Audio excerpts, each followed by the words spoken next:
J'ai un ami à moi qui voulait travailler son mental, renforcer son mental.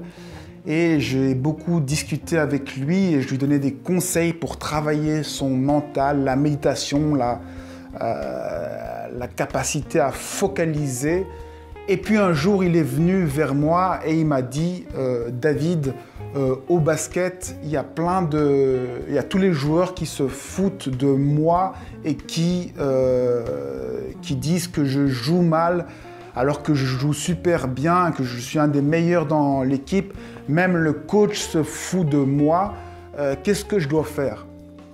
Et là, je lui ai expliqué que ce qu'il vivait, c'était vraiment l'exemple même que chacun vit dans sa bulle avec les conditions idéales pour traverser ce qu'on doit traverser. Je lui ai dit, est-ce que tu ne réalises pas que dans la bulle dans laquelle tu es, ce qui se passe dans cette équipe, tout le monde qui se fout de ta gueule et même le coach qui se fout de ta gueule, c'est la meilleure façon de contrôler ton mental, de montrer, de t'exercer mentalement.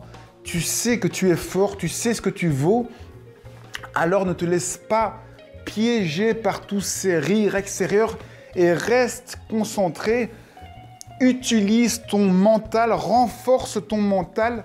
C'est le meilleur exercice que la vie puisse te donner pour renforcer ton mental. Et alors là, il a bien reconnu que c'était vraiment l'exercice le plus efficace pour la question qu'il m'avait posée quelques jours avant de renforcer son mental. Eh bien, la vie lui a donné l'épreuve la plus utile pour vraiment arriver à ce qu'il voulait, contrôler son mental. Si on arrive à supporter des gens qui se moquent de nous, à rester nous-mêmes, eh bien là, vous allez voir que tout ça va s'effacer, plus personne ne va rire de vous, vous allez être super efficace et vous allez effectivement améliorer votre contrôle mental, vos capacités, vous allez vous éveiller un peu plus, avoir plus de contrôle, plus de pouvoir dans votre vie. C'est comme ça pour chacun. Tout ce qui se passe dans votre vie, c'est la réponse à des exigences, à des volontés profondes que vous avez en vous. Le fait de simplement vivre votre vie vous permet en vivant vos problèmes, de surmonter et d'évoluer pour s'approcher un peu plus de votre être.